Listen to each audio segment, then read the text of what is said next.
Hi, today we are doing a follow-up video on the myomectomy video that I did earlier. I underwent a surgery last year on February. This is around a year that has completed, and I got a lot of questions on that video. If you have any questions regarding that surgery, you can check out my first video, and then you can check this video for any follow-up questions. I'm going to cover some of the most commonly asked questions that I couldn't answer in the comment section, and that needed a bit more details to go through. That those are the ones that I'm going to be discussing here. So one of the first questions that a lot of people had is details of the hospital and the charges. So I'm going to discuss that. The hospital name is called Bhagirathi Neotia Women and Child Care Center. They have two branches in Kolkata. One is, I think, in central Kolkata, and one is in Newtown. I underwent this in the Newtown branch.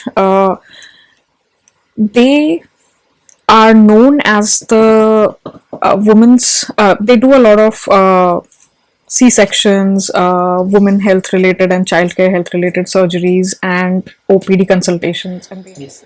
the hospital is known for a lot of women related care, including pregnancy care and any other allied things like hysterectomy, myomectomy, and other surgeries. Apart from that, it's also known to have a very good neonatal care. So it's completely surrounded around the specialization is women and child care. And they have two centers in Kolkata, and they are one of the top hospitals in Kolkata to undergo such surgeries. It's expensive, and I had a couple of problems with my insurance regarding that. One was I had a Star Health insurance, and it was not in the cashless network, so I had to take a reimbursement flow, and I had to fight a lot on that. Details of that at the end of the video. First, I'm going to go through the various charge heads that I went through. I'm going to go through the broad areas. One of the major charge heads.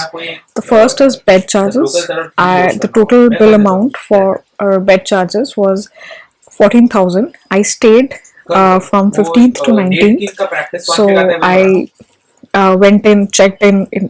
I'm calling it checked in like a hotel, but I got admitted in the hospital on Feb 15th, the night before the surgery, so that I could get all the checkup done there itself. I was very anxious. So my surgery was on 16th Feb last year, and I got discharged on 19th Feb in the morning. So that's how the calculation was. 14,000 total, and I was in a 4-share room. Regarding that, the 4-share room, I have pictures of them. I'll try to put it up here. It was very clean. I was very concerned that how will we be sharing bathroom. For 4-sharing room, they had 2 very clean bathrooms, and it really didn't feel like a 4-sharing room. I had, most of the time there were only 2 people, luckily, and it felt kind of like a very peaceful place. Unless someone else is having an emergency at night, then that can cause some sleep disturbance in a shared room.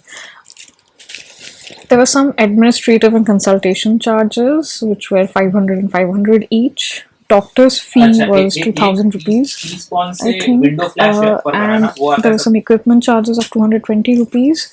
I'm going to go through the major charges. I'm going to exclude anything that is sub 1,000 here.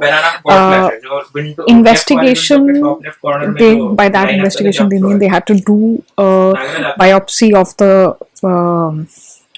fibroid that they took out, and they had to do a test on that, so that cost about 8,120. The surgery cost me 59,250 INR, and out of this, I think the major cost was doctor charges, drug groups and drugs. I think total I had about 15,000 something worth of drugs pumped into me. I know most of them were painkillers because it was an open surgery, and I remember that there were a lot of painkillers that were given to me, both oral, through anus and injection, IV. A lot of drugs consumables were given, a lot of surgical consumables. They have charged me 5,000 rupees. So my total came up to be around 1,07,503.70. Out of which I think about 98,000 was covered by my insurance. After a lot of fight and a lot of, as this was a reimbursement flow, in cashless flow, usually they kind of, it's easier in a cashless flow. You can schedule the surgery beforehand, you can intimate the insurance holder. I had a second surgery last year, which was a gallbladder removal in another hospital in cashless network, which was a very hassle-free process for me. However, the reimbursement flow is very difficult and it took me months. There were days when I was rejected twice from the insurance holder. I had to fight on various social media platforms, Twitter, LinkedIn, and all of that to get back the reimbursement because they did not really have a valid reason for them to say no to not reimbursing my surgery. So it was a lot of fight. There was a lot of misinformation with the officials that handle the insurance, and there's a lot less, I think, for gallbladder surgery. There's a lot more information out there. A lot less information is available for surgeries like myomectomy, which is more or less female oriented surgeries. I think there's a lot less information out there, and there's a lot of misinformation. So they tend to dismiss them and they tend to reject the claims, especially in case of reimbursement. And I would urge you to go fight and keep fighting. There are multiple ways you can fight it out with insurance, guys. You have rights. So I'm going to move to the next part of the question that was most commonly asked, which was more about the operation journey. I think I have tried to cover most of that before. What I'm going to focus on is the 1 year post-recovery journey, actually, and it has been up and downhill. Luckily, I had no complications, so no infections, nothing like that. And I had pain for quite some time. I think for the first couple of months, yes, there was quite a bit of pain. I used to be afraid to sneeze and cough and all of that. And moving up and down from bed was also something that used to be discomforting. And it was not pain in the sense it was very painful, but the slight pain that came in used to remind me of the operation. That used to be very jarring every time I used to get up and down from the bed. So I think that was more of a problem, more of a mental problem that used to get me back to the point where something has happened. So slowly all of that healing happened, and my doctor gave me a few exercises. During each stage, doctor gave me a set of exercises that I had to do. Unfortunately, I did not follow it. If you follow it very well, your recovery gets even better. Your abdominal walls heal much better. But I did not follow it that diligently, and I do regret it. But what's done is done. About what happened was in July, actually, I even went on a, so July is 5 months post surgery. I went to a hilly place and I actually went into a short walk. Before that I was trying to just do rounds of walking on the terrace and other parts, and the thing is that yes, post surgery even walking takes a little bit out of you. Just take it slow, listen to your body. And what I did was, whenever I used to feel like everything, I'm just panting for breath while walking, I would just stop. I would just stop and I would do the exercises that my doctor asked me to do, and that's what I would focus on. Initially there were some restrictions: do not lift, do not do these things, try to avoid these things. I'm a lot into gardening. If you're into gardening, I have another gardening channel. But I could not pick up the heavier pots and all of that, so I had to ask around for a lot of help. I had a lot of help during that time. And post that, actually, what I want to tell you was, in the July, which is a 5-month post period, I actually went on a short trek and it was fun. I was able to complete it. Short, very easy trek. I think about 2 kilometers it was, and it was uphill and downhill, and by the end of it I was completely tired. And during that time you have to be very cognizant of the fact that you'll get tired easily. I think that is what it was for me. I used to get tired very easily, and short amount of tasks used to take it out of me. Things that seemed very simple earlier I could still do it, but it made me more tired. That's it. So just take it slow is what I would suggest, and ask for a lot of help. I often hesitated to ask for help, and that always was not going well. Then post July, what happened was I had another complication which was not related to the surgery, but I got COVID. After 3 vaccinations, I did get, thankfully, I think because I was recovering from the surgery or something like that, as I had so many medications, it kind of weakened my body. That's what I felt, because that COVID hit me a lot harder than I would like. Thankfully, I was not hospitalized again, but I was very badly affected for over a month. So it took me till August end to recover fully and to be able to finally get back to that half an hour walking ability on the terrace. Then another set of complications happened. 2022 was not a very good year.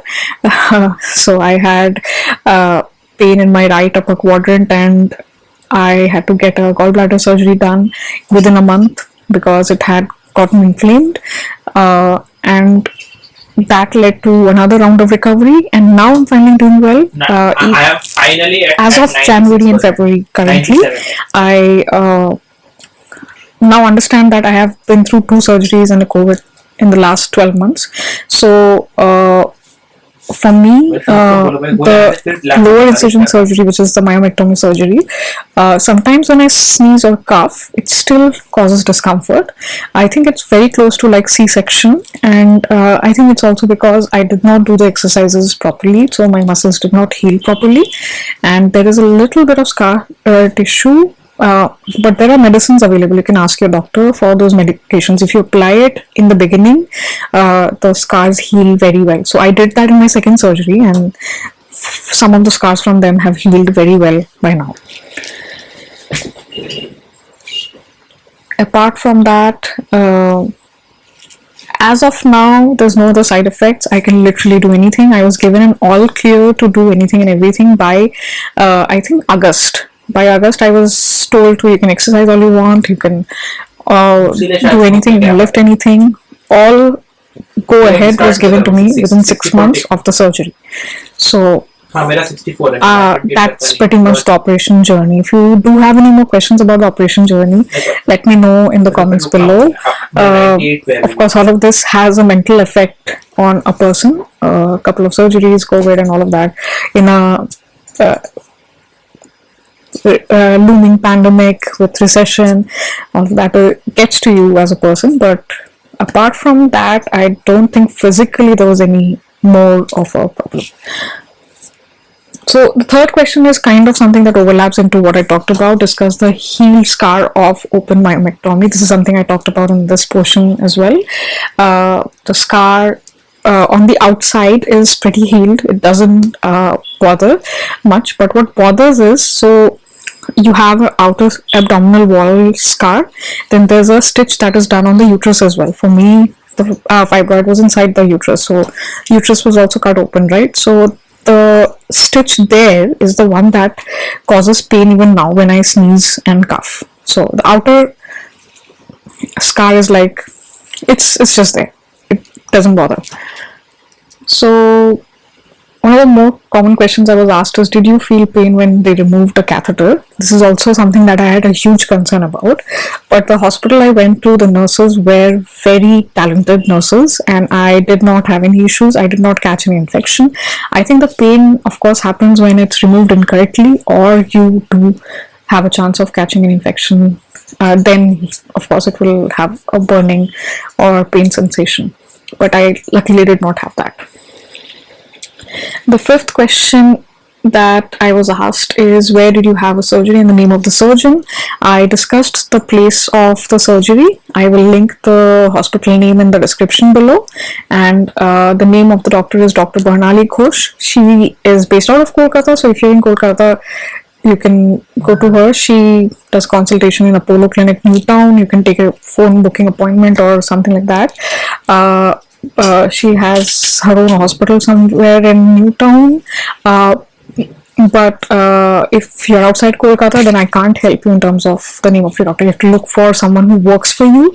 Who, if one doctor doesn't work for you, I'd recommend going to another. And there's always time to gel with someone that works for you, and you should not stop looking for that. So that's pretty much all the questions I have. If you have any other questions, let me know in the comments below. I'll try to answer all of them. Check out my last video if you have more questions about myomectomy.